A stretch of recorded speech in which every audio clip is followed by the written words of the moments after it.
steel body. So these are called international standards. We keep improving, no doubt about that. Now this is called, I'll call it a pulverizer. Why? Because you know, turn the thing to powder.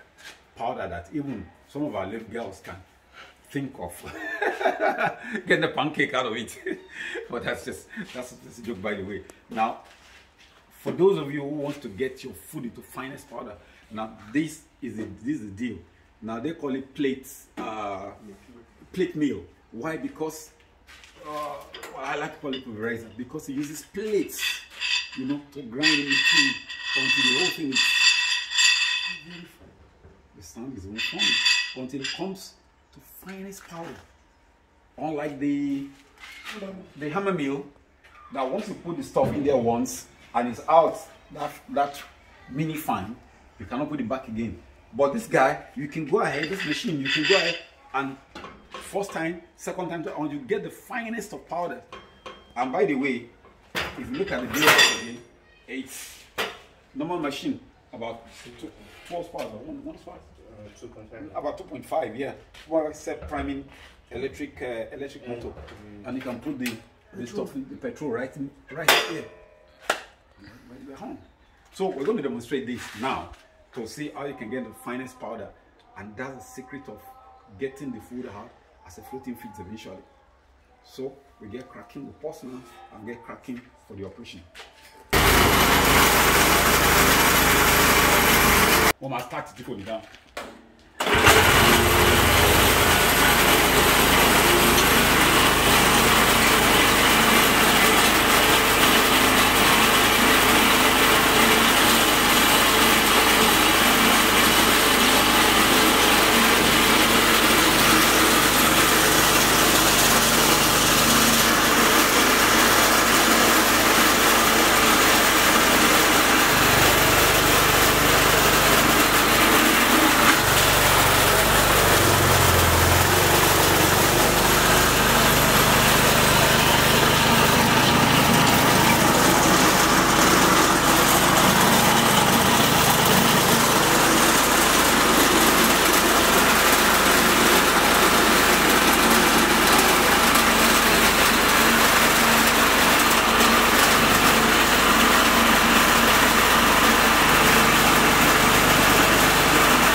Having used this plate machine, plate mill, first time, see what we got.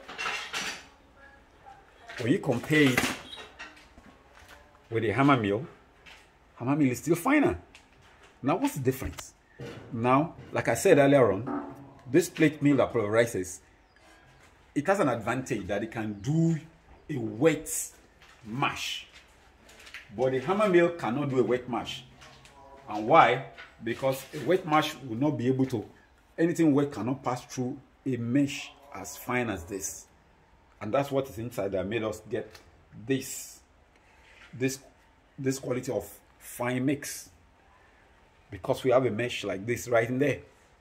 Now, but for the plate mill, this cannot do anything wet. It will just block. But for this, for those of you using wet mash, chicken intestine, animal placenta, waste fish, mix with soya bean cake and coke. This is a big deal. But when you're using it for powder, you have to repeat 2-3 times to have something fine like this. So I suggest, since you want to do wet mash and dry mash, you get this, my pulverizer or plate meal, and then get the hammer meal too. I think that's explained enough. So we're going to do a repeat now, and then I think we're through with the video.